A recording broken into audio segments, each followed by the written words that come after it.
Hello guys, welcome back to your favourite channel. तो आज हम स्टार्ट करने वाले हैं क्लास 10th मैथ्स चैप्टर 5 की exercise 5.2।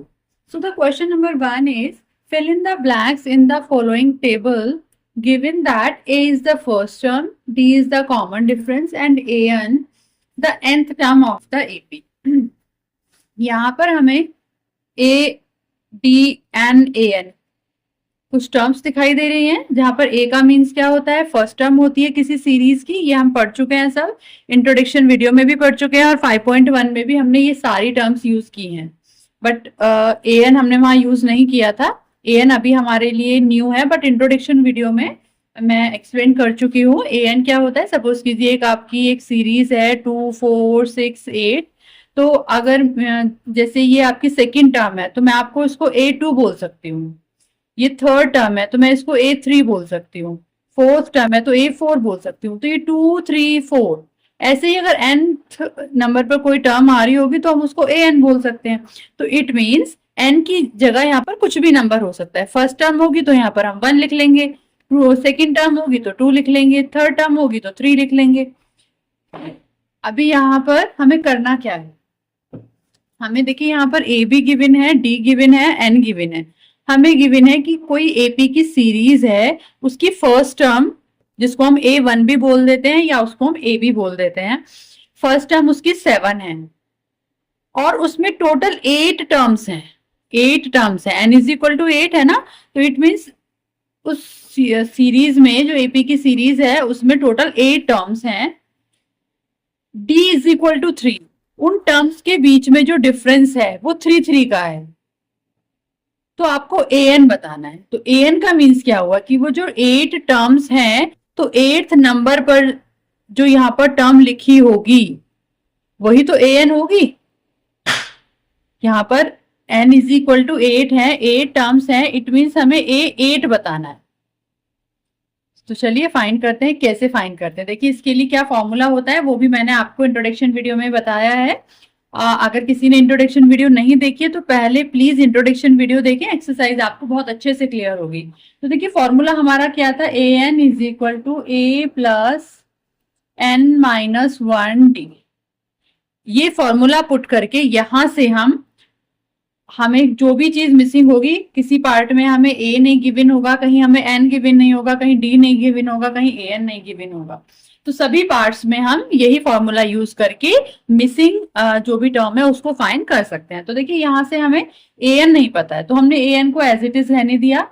A is 7 plus N is 8 minus 1, D is 3। So an is equal to 7 plus 8 minus 1, 7 into 3. 7 plus 7 3s are 21. So 21 and 7, 28. 8 means 8th number पर जो term लिखी होगी that is 28। I hope सभी को clear हो गया होगा। करते हैं इसका next part. So in next part A is given, N is given and AN is given, but D is not given. It means हमें D find करना है। तो फिर से हम वही फॉर्मूला पुट कर लेते हैं। AN is equal to A plus N minus 1 D। AN is 0 is equal to A की जगह हमने पुट किया -18 प्लस N की जगह 10 माइनस 1 एंड D हमें फाइंड करना है। तो D को हमने एज इट इज D ही रहने दिया। So 0 is equal to -18 plus 10 minus 1, 9D। अभी देखो हमें D की वैल्यू फाइंड करनी है तो उसके साथ जो भी है उसे हम दूसरी साइड भेज देंगे। तो सबसे पहले जो दूर वाला नंबर होता है वो जाता है दूसरी साइड। तो दूसरा वाला नंबर हम देखेंगे कि यहाँ पर क्या साइन है उसका, यहाँ पर वो माइनस का है। तो जब वो इधर की साइड आएगा तो वो पॉजिटिव हो जाएगा। यहाँ आके ये 18 पॉजिटिव हो गया और 0 को यहाँ से हमने रिमूव कर दिया, क्योंकि 0 को अगर हम इसमें यहाँ पे लिखेंगे भी 18 प्लस 0 तो 0 की कोई वैल्यू नहीं होती। सो 18 इधर पॉजिटिव हो गया और यहाँ पर आपका 9D ही रहा। अब हमें D की वैल्यू फाइंड करनी है तो ये 9 को भी हमें इधर भेजना होगा। 9 यहाँ पर मल्टीप्लाई में है D के साथ तो इधर ये डिवाइड में जाएगा। तो 18/9 इज इक्वल टू D। तो यहाँ से हमारा D निकल के आया 2। आई होप सभी को क्लियर हो गया होगा। देखते हैं इसका next part, third third part में हमें क्या गिवन है? थर्ड पार्ट में हमें ए गिवन नहीं है and d is -3 and n is 18 and a N is -5। इस बार हमें ए गिवन नहीं है, कोई बात नहीं, फाइंड कर लेंगे, हम ऐसे ही फाइंड कर लेंगे जैसे हमने ये पार्ट किए हैं, सेम फॉर्मूला पुट करके। A N is equal to A plus N -1 D. So A N कितना गिवन है हमें? -5 इज इक्वल टू ए हमें फाइंड करना है, एन की जगह हमने पुट किया 18 -1 एंड डी की जगह पुट किया हमने -3। So -5 is equal to A plus 18 -1 17 और ये -3। -5 is equal to A plus 17 and -3। देखिए इस पे ब्रैकेट लग रहा है, ये कंफ्यूज नहीं होना है, ये 17 -3 नहीं करना है हमें। हमें क्या करना है? 17 और 3 की यहाँ पर मल्टीप्लाई करनी है। सो 17 3 51 और वो भी माइनस का 51, माइनस भी है ना, तो माइनस को हमने यहाँ लगा लिया और यहाँ पर हम लिखेंगे 51। अभी हमें ए की वैल्यू फाइंड करनी है, तो उसके साथ जो भी नंबर होगा उसको हम इधर भेजेंगे। तो उसके साथ जो ये नंबर है 51, ये माइनस का है, तो इधर आकर ये प्लस का हो जाएगा। 51 और 5 तो अपनी प्लेस पर माइनस का ही रहेगा, तो हमारा आंसर यहां से आएगा 46। तो यहां से हमारा ए जो आएगा वो आपका 46 आएगा। This is the required answer.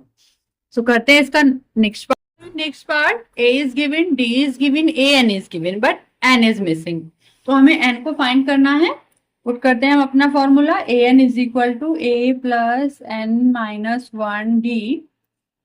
A N is 3.6, a is -18.9 plus n -1 and d is 2.5। अब देखिए हमें n की वैल्यू फाइंड करनी है। फिर से जो भी चीजें इसके साथ हैं सब हमें दूसरी साइड भेजनी होंगी। तो ये n -1 जो ये पूरा ब्रैकेट है, इसके साथ ये 2.5 मल्टीप्लाई में है, इनके बीच में कोई साइन नहीं है ना। जब दो ब्रैकेट के बीच में कोई साइन नहीं होता, इट मीन्स वो दोनों ब्रैकेट मल्टीप्लाई में होते हैं। तो अभी ये तो इसके पास में है, मल्टीप्लाई वाला पास में होता है, और ये नंबर इससे थोड़ा दूर है, तो ये दूर वाले नंबर को भेजेंगे हम पहले। ये नंबर यहाँ नेगेटिव है, तो इधर आकर ये पॉजिटिव हो जाएगा। 18.9 plus 3.6 is equal to n -1 और 2.5। हम इसकी मल्टीप्लाई नहीं कर रहे हैं क्योंकि 2.5 की n में मल्टीप्लाई करके हम इसको टिपिकल नहीं बनाएंगे। हमें तो n को अकेला छोड़ना है ना, तभी तो इसकी वैल्यू फाइंड होगी। तो इसको मल्टीप्लाई नहीं करते हैं, हम इसको एज इट इज जब जरूरत होगी इधर भेज देंगे। अभी हम इन दोनों को यहाँ पर ऐड कर लेते हैं। तो इन दोनों को ऐड करके हमारा कितना आएगा? हमारा आएगा यहाँ पर 22.5 और यहाँ पर है n -1 और 2.5। अब देखिए ये तो सॉल्व हो गया यहाँ पर। अब हमको यहाँ से इसको भेजना है, क्योंकि देखिए 1 को भी भेजना है बट बाद में, क्योंकि 1 इसके ज्यादा पास है n के, ये भी थोड़ा सा दूर है, तो इसको पहले भेज देते हैं। यह मल्टीप्लाई में था तो ये इधर डिवाइड में आ जाएगा। 22.5 अपॉन 2.5 और यहाँ पर हमारा बचेगा n -1। सो पॉइंट से पॉइंट रिमूव, 25 9 होते हैं 2 to 5, तो यहां से 9 आएगा, यहां से n -1 बचेगा। सो अब 1 जो है ये भी इधर आएगा, 1 यहाँ माइनस में है तो इधर पॉजिटिव हो जाएगा। n is equal to 9 + 1, n की वैल्यू आएगी हमारी 10। This is the required answer. करते हैं इसका next part. So in next part, a is 3.5, d is 0, n is 105, a n is missing. So put कर लेते हैं हम फिर से formula, a plus n -1 d। सभी कोई फॉर्मूला अब तो लर्न हो गया होगा।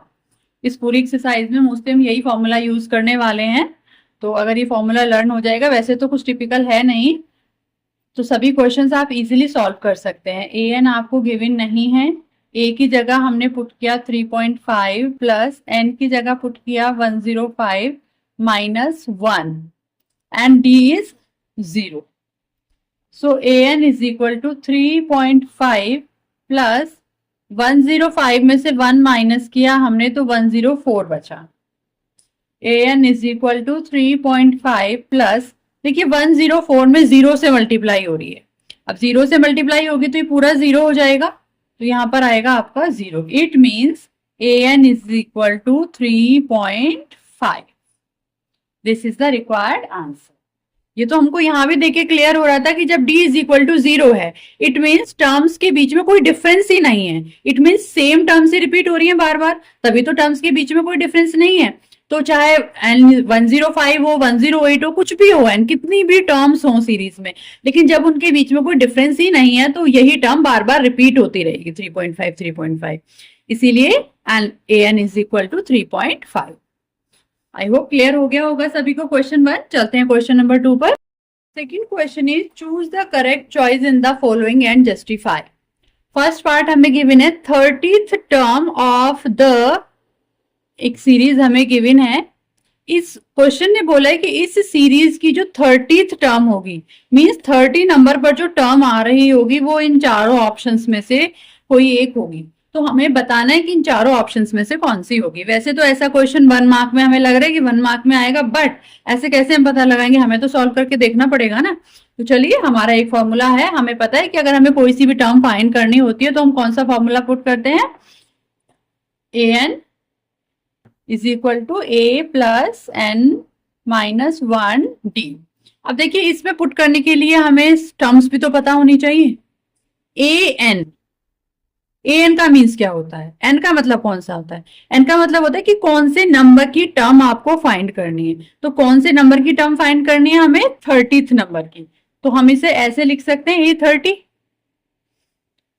एंड a कितना है यहाँ पर, देखिए फर्स्ट टर्म कितनी है 10 प्लस n की जगह 30 पुट किया है भी हमने, जो यहाँ पुट होता है वही वाला n तो है ये भी 30 माइनस 1। अब d, आप d देखिए यहां से d कितना आएगा, अगर हम 7 में से 10 को माइनस करेंगे तो -3 आएगा, यहां भी 4 में से 7 को माइनस करेंगे तो -3 आएगा। इट मीन्स यहां पर d कितना है -3। सॉल्व कर लेते हैं इसको, 10 प्लस 30 माइनस 1 29 एंड -3 10।